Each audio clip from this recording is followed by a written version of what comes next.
പാകിസ്ഥാൻ മുൻ പ്രധാനമന്ത്രി ഇമ്രാൻഖാനെ കൊലപ്പെടുത്താൻ നീക്കമെന്ന ആരോപണം. പാകിസ്ഥാൻ ആഭ്യന്തരമന്ത്രിയും സൈനിക മേധാവിയുമാണ് ഗൂഢാലോചന നടത്തുന്നതെന്ന് ഇമ്രാൻഖാന്റെ സഹോദരിമാർ ആരോപിച്ചു. ജീവന് ആപത്ത് ഉണ്ട് എന്ന് ഇമ്രാൻഖാൻ അവസാന കൂടിക്കാഴ്ചയിൽ പറഞ്ഞിരുന്നുവെന്നും സഹോദരിമാർ വ്യക്തമാക്കി.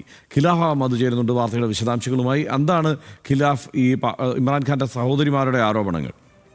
ഹർഷൻ, നമുക്കറിയാവുന്നത് പോലെ തന്നെ ഏറെ ആരോഗ്യസ്ഥിതിയിലടക്കം ഏറെ ചർച്ചയാകുന്ന ഒരു വിഷയമാണ് ഇമ്രാൻഖാൻ്റെ. ഇതിന് പിന്നാലെ തന്നെയാണ് ഇപ്പോൾ സഹോദരിമാർ പാകിസ്ഥാൻ ആഭ്യന്തരമന്ത്രിയും അതേപോലെ തന്നെ PCB അധ്യക്ഷനുമായ മൊഹ്സിൻ നഖ്വിക്കെതിരെയും അതേപോലെ തന്നെ പാകിസ്ഥാൻ സൈനിക മേധാവിയായിട്ടുള്ള അസീം മുനീറിനുമെതിരെ രംഗത്തെത്തിയത്. താരങ്ങൾ ഇത് ഇമ്രാൻഖാൻ്റെ ജീവന് ആപത്തുണ്ടെന്ന് കഴിഞ്ഞ കൂടിക്കാഴ്ചയിൽ ഇമ്രാൻഖാൻ തന്നെ പറഞ്ഞിട്ടുണ്ട്. അതേപോലെ തന്നെ ഗൂഢാലോചന ഇരുവരും നടത്തിയിട്ടുണ്ടെന്നുമാണ് ഈ സഹോദരിമാരുടെ ആരോപണം.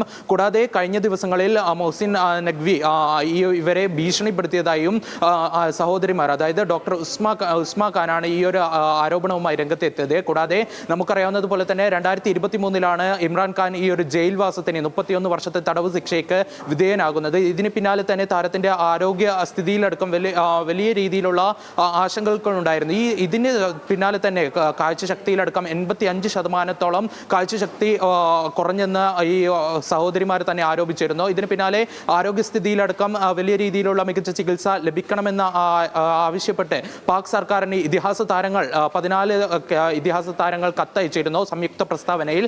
ഇതിന് പിന്നാലെ സൗരവ് ഗാംഗുലി അടക്കമുള്ള താരങ്ങൾ ഇന്നും രംഗത്തെത്തിയിരുന്നു. താരത്തിന് നീതിപൂർവമായ ചികിത്സ ഉറപ്പാക്കണമെന്നായിരുന്നു ഈ ക്രിക്കറ്റ് താരങ്ങൾ ആവശ്യപ്പെട്ടത്. ഇതിന് പിന്നാലെയാണ് ഇപ്പോൾ ഒരു വലിയൊരു ഗുരുതരമായ വെളിപ്പെടുത്തലുമായി സഹോദരി രംഗത്തെത്തിയത്. കൂടാതെ ഇതിൽ ഏറ്റവും എടുത്തു പറയുന്നത് താരത്തിന്, അതായത് ഇമ്രാൻഖാന് എന്തെങ്കിലും ആപത്ത് സംഭവിച്ചാൽ അവർക്കെതിരെ ശക്തമായ രീതിയിൽ പ്രതികരിക്കുമെന്നും, അതായത് ഭാവി തലമുറയ്ക്ക് അടക്കം ബാധിക്കുന്ന രീതിയിലായിരിക്കും പ്രതികരണം എന്നുമാണ് ഡോക്ടർ ഉസ്മാ ഖാനും അതേപോലെ തന്നെ അലീമ ഖാന്റെയും ഒരു ആരോപണവുമായി രംഗത്തെത്തിയത്. ഹർഷൻ.